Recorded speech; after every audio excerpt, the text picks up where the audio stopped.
Hello everyone, welcome to beat OET with Leena. ഇന്ന് നമ്മൾ OET writing sub ടെസ്റ്റിനെ എങ്ങനെ beat ചെയ്യാമെന്നാണ് നോക്കുന്നത്. OET റൈറ്റിംഗ് സബ് ടെസ്റ്റിൽ നിങ്ങൾക്ക് ബി ഗ്രേഡ് സ്കോർ ചെയ്യുന്നതിന് വേണ്ടിയുള്ള ടിപ്സ് ആണ് ഇന്ന് നമ്മൾ ഡിസ്കസ് ചെയ്യുന്നത്. അപ്പോൾ നേരെ സബ്ജക്റ്റിലേക്ക് കടന്നാലോ? Come on, let us start. നിങ്ങൾക്കറിയാവുന്നതുപോലെ OET റൈറ്റിംഗിൽ നിങ്ങൾ ഒരു ലെറ്റർ ആണ് എഴുതേണ്ടത്. ഇവിടെ 45 മിനിറ്റ്സ് ആണ് റൈറ്റിംഗ് എക്സാം. അതിലെ ഫസ്റ്റ് 5 മിനിറ്റ്സ് റീഡിംഗ് ടൈമാണ്. ഈ ടൈമിൽ നിങ്ങളുടെ ക്വസ്റ്റ്യൻ പേപ്പർ, അതായത് നിങ്ങൾക്ക് തന്നിരിക്കുന്ന കേസ് നോട്ട് നിങ്ങൾ റീഡ് ചെയ്ത് നോക്കണം. ഇവിടെയാണ് നമ്മളുടെ ഫസ്റ്റ് ടിപ്പ് ഉള്ളത്. Use your reading time effectively and read the writing task carefully. Case note എന്ന് പറയുന്നത് പേഷ്യൻറ്റിൻ്റെ ഇൻഫർമേഷൻ ആയിരിക്കും. പേഷ്യൻറ്റിൻ്റെ name, date of birth, admission complaints, admission date, diagnosis, treatment, പേഷ്യൻറ്റിൻ്റെ കറണ്ട് സിറ്റുവേഷൻ, എന്തൊക്കെ കെയർ ആണ് നമുക്ക് റെസിപ്പിയൻറ്റിൻ്റെ അടുത്ത് റിക്വസ്റ്റ് ചെയ്യാനുള്ളത് എല്ലാം കേസ് നോട്ടിൽ കാണും.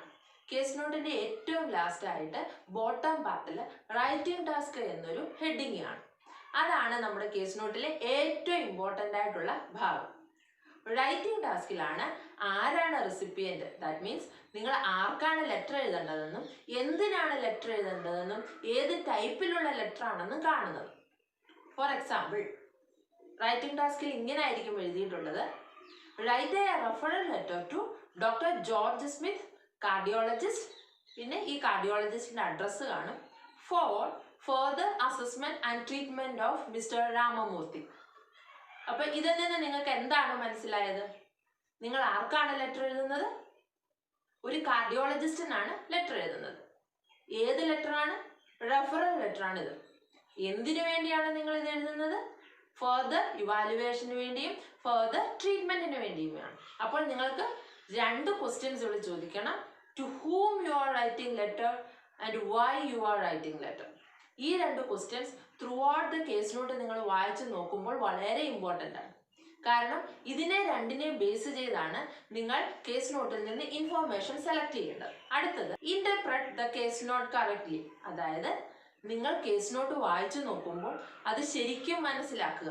ചിലപ്പോൾ ചെറിയ ഫ്രേസസ് ആയിരിക്കും കേസ് നോട്ടിൽ യൂസ് ചെയ്തിട്ടുള്ളത്, അല്ലെങ്കിൽ അബ്രിവേഷൻസ് ആയിരിക്കും, അല്ലെങ്കിൽ സൈൻ കാണും. ഇതൊക്കെ എന്താണെന്ന് നിങ്ങൾ മനസ്സിലാക്കണം. ഇപ്പോൾ ഇൻക്രീസ്, ഡിക്രീസ് എന്നൊക്കെ കാണിക്കുന്നതിന് വേണ്ടി മുകളിലേക്കുള്ള ആരോ ഇൻക്രീസ് എന്നും താഴേക്കുള്ള ആരോ ഡിക്രീസ് എന്നും, ഇൻക്രീസ് ഹാർട്ട് റേറ്റ്, അല്ലെങ്കിൽ increase eyesight, decrease blood sugar level, അങ്ങനെയൊക്കെ കാണും. അതല്ലെങ്കിൽ കംപ്ലീറ്റ് ബ്ലഡ് കൗണ്ട് എന്നുള്ളതിന് പകരം CBC എന്നായിരിക്കും കൊടുത്തിരിക്കുന്നത്. ഇനി ഷോർട്ട് ഫ്രേസസ് എന്ന് പറഞ്ഞാൽ ഡെയിലി ഡ്രസ്സിംഗ് സർജിക്കൽ സൈറ്റ്. അതിൽ നിന്ന് എന്താണ് മനസ്സിലാക്കേണ്ടത്? പേഷ്യന്റ് ഡെയിലി ഡ്രസ്സിങ് പ്രൊവൈഡ് ചെയ്തു ആ സർജിക്കൽ ഇൻസിഷനിൽ, അങ്ങനെ നിങ്ങൾ മനസ്സിലാക്കണം. ചിലപ്പോൾ കാണും stent hyphen right coronary artery, പിന്നെ ബ്രാക്കറ്റിൽ 2 എന്ന് കാണും. അപ്പോൾ ചില കുട്ടികൾ എഴുതുന്നതെന്ന് വെച്ചാൽ stent was inserted into 2 coronary arteries എന്ന് എഴുതും. അപ്പോൾ അത് തെറ്റല്ലേ? നിങ്ങൾക്കറിയാം 2 കൊറോണറി ആർട്ടറീസ് ഇല്ലെന്ന്. ഇവിടെ എന്താണ് ആക്ച്വലി സംഭവിച്ചത്? 2 stents were inserted into the coronary artery. അങ്ങനെയാണ് കറക്റ്റായിട്ട് നിങ്ങൾ പാരാഫ്രൈസ് ചെയ്ത് എഴുതേണ്ടത്. ഇവിടെയാണ് നിങ്ങളുടെ കേസ് നോട്ട് നിങ്ങൾ ഇന്റർപ്രറ്റ് ചെയ്യുന്നതിന്റെ ഇമ്പോർട്ടൻസ്. നമ്മുടെ തേർഡ് ടിപ്പ് എന്ന് പറയുന്നത് സെലക്ട് റിലവന്റ് കേസ് നോട്ട്. അപ്പോൾ നമ്മൾ ഫസ്റ്റ് പറഞ്ഞ 2 ക്വസ്റ്റ്യൻസ് നിങ്ങൾക്ക് ഓർമ്മയുണ്ടല്ലോ: to whom you are writing letter and why you are writing letter. Relevant case notes നിങ്ങൾ സെലക്ട് ചെയ്യണമെങ്കിൽ ഈ 2 ക്വസ്റ്റ്യൻസിനുള്ള ആൻസർ നിങ്ങൾക്ക് ഉണ്ടായിരിക്കാം. ഇപ്പോൾ നേരത്തെ പറഞ്ഞ എക്സാമ്പിളിൽ നമ്മൾ കാർഡിയോളജിസ്റ്റിനാണ് ലെറ്റർ എഴുതുന്നത്. അവിടെ കാർഡിയോളജിസ്റ്റിന് എന്തൊക്കെയാണ് ഇമ്പോർട്ടൻറ്റ്? ഹാർട്ട് റിലേറ്റഡ് ആയിട്ടുള്ള പ്രോബ്ലംസ് നിങ്ങൾ അതിൽ ഉൾക്കൊള്ളിക്കണം. എന്തൊക്കെ സൈൻസ് ആൻഡ് സിംറ്റംസ് ഉണ്ടായിരുന്നു, എന്തെങ്കിലും കാർഡിയാക് സർജറി ചെയ്തോ, പേഷ്യൻ്റ് എന്തൊക്കെ മെഡിസിൻ ആണ് എടുക്കുന്നത്, അതെല്ലാം നിങ്ങൾ ലെറ്ററിൽ ഉൾക്കൊള്ളിക്കണം. അവിടെ പേഷ്യൻ്റ് പ്രീവിയസ് ഹിസ്റ്ററി ആയിട്ട് സ്ട്രോക്ക് ഉണ്ടായിരുന്നു, അപ്പോൾ ലെഫ്റ്റ് സൈഡ് പാരാലിസിസ് ഉണ്ട്, പേഷ്യൻറ്റിന് ഇൻഡിപെൻഡൻ്റ് ആയിട്ട് മൂവ് ചെയ്യാൻ പറ്റില്ല, സപ്പോർട്ട് വേണം എന്നൊക്കെ ഉള്ളത് ഒരു കാർഡിയോളജിസ്റ്റിനെ സംബന്ധിച്ചിടത്തോളം ഇമ്പോർട്ടൻ്റ് ആണ്. ഫിസിയോതെറാപ്പിസ്റ്റിനാണ് അവിടെ importance. Patient mobility, patient independent ആണോ ഡിപ്പെൻഡൻ്റ് ആണോ, ഇതെല്ലാം ഫിസിയോതെറാപ്പിസ്റ്റിന് അറിഞ്ഞിരിക്കണം. അതേസമയം ഡയറ്റീഷ്യൻ ആണ് നിങ്ങൾ എഴുതുന്നതെങ്കിലോ, പേഷ്യൻറ്റിന് എത്ര വെയിറ്റ് ഉണ്ട്, ഹൈറ്റ് ഉണ്ട്, BMI, പേഷ്യൻ്റ് എന്തെങ്കിലും ഫുഡ് അലർജി ഉണ്ടോ, പേഷ്യൻ്റ് ഡയബറ്റിക് ഉണ്ടോ, ഹൈപ്പർ ടെൻഷൻ ആണോ, ഈ ഡയറ്റൊക്കെ പേഷ്യൻ്റ് ഫോളോ ചെയ്യുന്നുണ്ടോ, ഇങ്ങനെയുള്ള കാര്യങ്ങളാണ് ഡയറ്റീഷ്യൻ ഇമ്പോർട്ടൻറ്റ്. അതല്ല ഇനിയിപ്പോൾ നോൺ കേസ് ആണ്. നോൺ കേസ് എന്ന് വെച്ചാൽ നിങ്ങളുടെ റൈറ്റിംഗ് ടാസ്കിൽ ഇങ്ങനെ ആയിരിക്കും എഴുതിയിട്ടുള്ളത്: write a discharge letter to mister Ramamurthy's GP. അതായത് അപ്പോസ്ട്രോഫി ഇട്ടിട്ട് എസ് ആണ്. ദാറ്റ് മീൻസ് രാമമൂർത്തിയുടെ GPക്ക്. അപ്പോൾ രാമമൂർത്തി നേരത്തെ തൊട്ടേ ഈ GP ആണ് കാണിച്ചുകൊണ്ടിരിക്കുന്നത്. GPക്ക് രാമമൂർത്തിയെ കുറിച്ച് എല്ലാ കാര്യങ്ങളും അറിയാം. അതുകൊണ്ട് ആ ലെറ്ററിൽ നിങ്ങൾ മിസ്റ്റർ രാമമൂർത്തിയുടെ മെഡിക്കൽ ഹിസ്റ്ററീസ് ഒന്നും ഇൻക്ലൂഡ് ചെയ്യേണ്ട ആവശ്യമില്ല.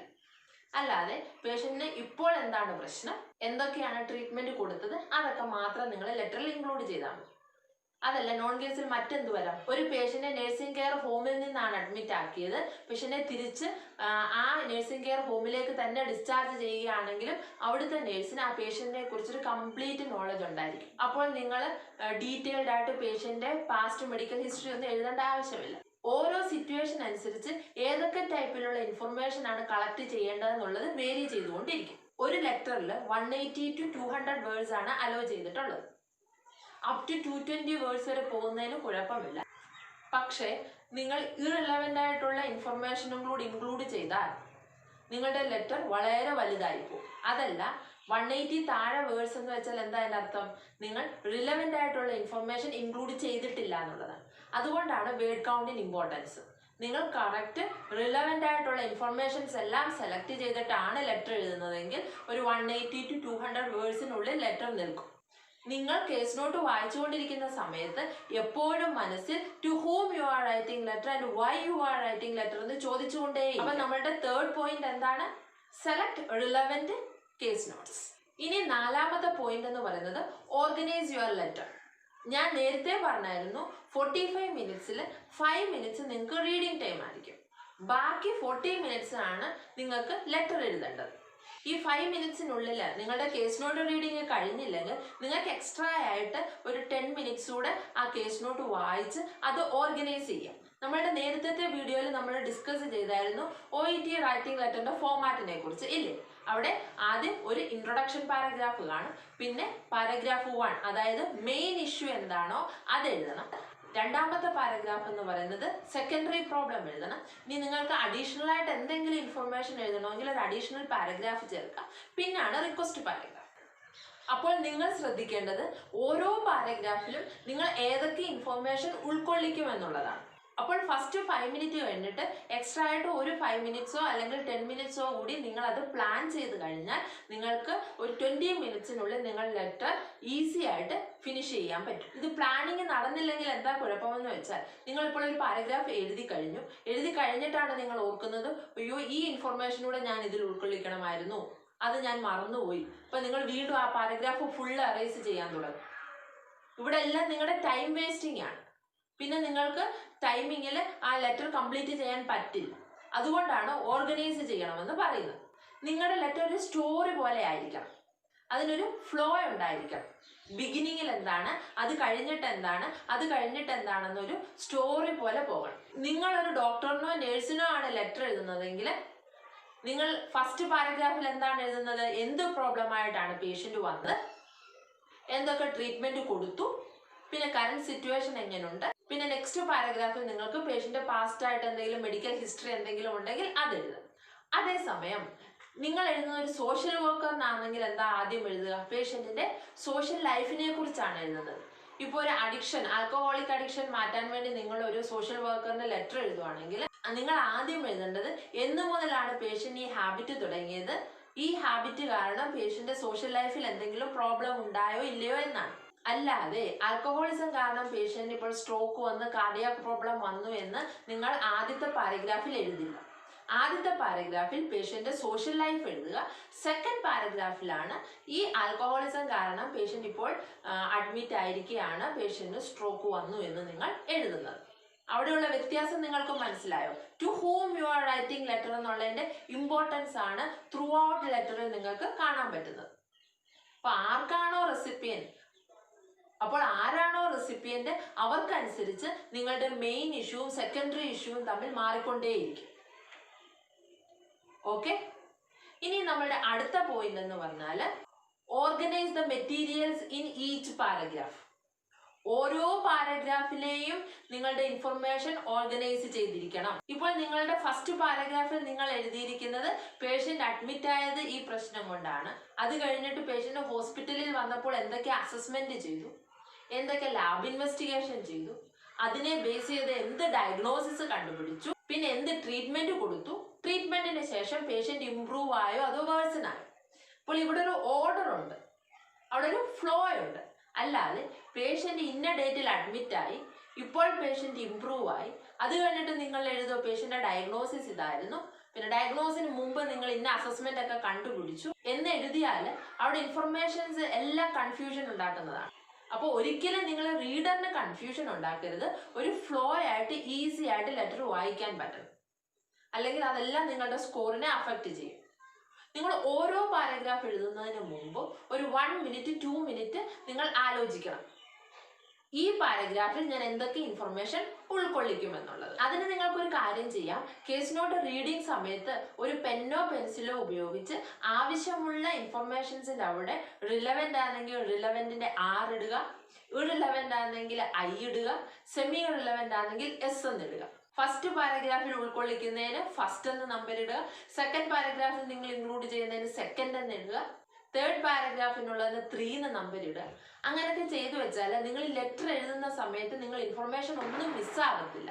നമ്മുടെ അടുത്ത പോയിന്റ് എന്ന് പറയുന്നത് write the letter in the correct grammatical form. നിങ്ങൾ കേസ് നോട്ട് എഴുതുന്ന സമയത്താണ് ഗ്രാമറിന്റെ ഇമ്പോർട്ടൻസ് വരുന്നത്. പാസീവ് വോയിസ് ആണോ ആക്റ്റീവ് വോയിസ് ആണോ നിങ്ങൾ എഴുതേണ്ടത്, ഏത് ടൈപ്പിലുള്ള സെന്റൻസുകളാണ് നിങ്ങൾ എഴുതുന്നത്, സിമ്പിൾ സെന്റൻസ് ആണോ, കോമ്പൗണ്ട് സെന്റൻസ് ആണോ, കോംപ്ലക്സ് സെന്റൻസ് ആണോ, എന്തൊക്കെ കണക്ടേഴ്സ് നിങ്ങൾക്ക് യൂസ് ചെയ്യാം, ക്യാപിറ്റൽ ലെറ്റർ റൂളുകൾ, പങ്ക്ച്വേഷൻ റൂളുകൾ, ഇതെല്ലാം നിങ്ങളുടെ മനസ്സിൽ ആ സമയത്ത് ഉണ്ടായിരിക്കണം. മറ്റു ചിലർ എന്താ ചെയ്യുന്നത്, മിസ്റ്റർ എന്നുള്ളതിനടുത്ത് മിസ്സസ് എഴുതും, ഹീ എന്നുള്ളിടത്ത് ഷീ എഴുതും. അങ്ങനെയുള്ള നിങ്ങൾക്ക് തോന്നും അത് വളരെ ചെറിയ മിസ്റ്റേക്ക് ആണെന്ന്, പക്ഷെ പേഷ്യന്റെ ജെൻഡർ ടോട്ടലി ചേഞ്ച് ചെയ്യുക എന്നുള്ളത് നിങ്ങൾക്ക് റെക്കോർഡ് സ്കോർ കിട്ടത്തതേ ഇല്ല. OET ലെറ്റർ ഫോർമൽ ലെറ്റർ ആയതുകൊണ്ട് ഫോർമൽ ആയിട്ടുള്ള കണക്ടേഴ്സ് ആയ consequently, subsequently, in addition, additionally ഒക്കെ നിങ്ങൾക്ക് യൂസ് ചെയ്യാം. ഇൻഫോർമൽ ആയിട്ടുള്ള furthermore, moreover, so, hence, meanwhile ഇതൊന്നും നിങ്ങൾ യൂസ് ചെയ്യാൻ പാടില്ല. ഇനി ക്യാപിറ്റൽ ലെറ്റർ യൂസ് ചെയ്യേണ്ട റൂളുകളെല്ലാം നിങ്ങൾ പഠിച്ചു വെച്ചിരിക്കണം. ഇനി നിങ്ങൾ സിമ്പിൾ കോംപ്ലക്സ് കോമ്പൗണ്ട് സെന്റൻസുകൾ എഴുതുമ്പോൾ നിങ്ങൾക്ക് എങ്ങനെയെങ്കിലും കുറേ മിക്സ്ഡ് ആയിട്ടുള്ള സെന്റൻസുകൾ ആ ലെറ്ററിനകത്ത് കുത്തിത്തിരികി വെക്കുക എന്നുള്ളതല്ല നിങ്ങളുടെ ലക്ഷ്യം. മറിച്ച് നിങ്ങൾക്ക് നിങ്ങളുടെ റീഡറിന് അത്യാവശ്യമുള്ള ഇൻഫർമേഷൻസ് കൈമാറുക എന്നതായിരിക്കും നിങ്ങളുടെ എയിം. അപ്പം അവിടെ അത്യാവശ്യമുള്ള സെന്റൻസുകൾ മാത്രം നിങ്ങൾ യൂസ് ചെയ്യുക. അല്ലാതെ ലെറ്ററിൽ ഫുള്ള് കോംപ്ലക്സും കോമ്പൗണ്ടും സിമ്പിളും സെന്റൻസുകൾ കുത്തി നിറച്ച് വെക്കരുത്, അത് കൺഫ്യൂഷൻ ഉണ്ടാക്കും. അടുത്ത പോയിന്റ് എന്ന് പറയുന്നത് ഒരിക്കലും നിങ്ങൾ ഷോർട്ട് ഫോംസ് യൂസ് ചെയ്യാൻ പാടില്ല. അതായത് ഡോണ്ട്, കാണ്ട്, വോണ്ട് അങ്ങനെയൊക്കെയുള്ള ഫോംസ് ഒന്നും യൂസ് ചെയ്യാൻ പാടില്ല. അതിന് പകരം do not, cannot, it is, it has അങ്ങനെയൊക്കെ ഫുള്ളായിട്ട് നിങ്ങൾ എഴുതണം. ഈ അബ്രിവേഷൻ മാക്സിമം ഒഴിവാക്കാൻ ശ്രമിക്കുക. ഒരു ഡോക്ടറിനോ നേഴ്സിനോ ആണ് നിങ്ങൾ ലെറ്റർ എഴുതുന്നതെങ്കിൽ നിങ്ങൾക്ക് CT സ്കാൻ എന്നുള്ളതിന് CT എന്ന്, MRI സ്കാൻ ഉള്ളതിന് MRI എന്നൊക്കെ നിങ്ങൾക്ക് യൂസ് ചെയ്യും. ഇനി ഇപ്പോൾ ഡിജിറ്റ്സുകൾ എഴുതുന്ന കാര്യം. ഇപ്പൊ ലെറ്ററിനകത്ത് 1, 2, 3 എന്നുള്ള നമ്പറുകൾ ഉണ്ടെങ്കിൽ അതിന്റെ വേർഡ് ഫോം തന്നെ നിങ്ങൾ എഴുതണം. അതായത് 2 വീക്ക്, 3 വീക്ക് എന്നൊക്കെ ഉള്ളത് നിങ്ങൾ 2 എന്ന് എഴുതാതെ TWO, 3 എന്നുള്ളത് THREE എന്ന് നിങ്ങൾ വേർഡിൽ തന്നെ എഴുതണം. 1 to 99 വരെയുള്ള ഡിജിറ്റ്സിൽ നിങ്ങൾ അത് വേർഡ് ഫോമിൽ തന്നെയാണ് ഫോർമൽ ലെറ്ററിൽ എഴുതേണ്ടത്. 100-ന് എബോവ് ഉള്ള നമ്പറുകളാണെങ്കിൽ നിങ്ങൾക്ക് നമ്പറിൽ എഴുതുന്നതിന് കുഴപ്പമില്ല. അതാണ് ഫോർമൽ ലെറ്ററിന്റെ റൂൾ. പിന്നെ നിങ്ങളുടെ hand writing neat and clean ആയിരിക്കണം. എല്ലാവർക്കും വളരെ മനോഹരമായ ഹാൻഡ് റൈറ്റിങ്ങുകളൊന്നും ഇല്ലെന്ന് എനിക്കറിയാം. പക്ഷെ അത് മറ്റൊരാൾക്ക് റീഡബിൾ ആയിരിക്കണം എന്ന് മാത്രമാണ് ഉദ്ദേശിക്കുന്നത്. നിങ്ങൾ ഒരുപാട് എറേസ് ചെയ്ത് പേപ്പറെല്ലാം കറപ്പിച്ചൊക്കെ അങ്ങനെയൊന്നും വെക്കുകയൊന്നും ചെയ്യരുത്. അപ്പോൾ ഇന്ന് നിങ്ങൾക്ക് റൈറ്റിംഗ് സബ് ടെസ്റ്റിന് എങ്ങനെയാണ് B ഗ്രേഡ് നേടേണ്ടതെന്ന് മനസ്സിലായി കാണുമല്ലോ. ഈ ടിപ്സ് എല്ലാം നിങ്ങൾ മനസ്സിൽ വെച്ചുകൊണ്ട് വേണം റൈറ്റിങ്ങിന് ലെറ്റർ എഴുതാൻ വേണ്ടി.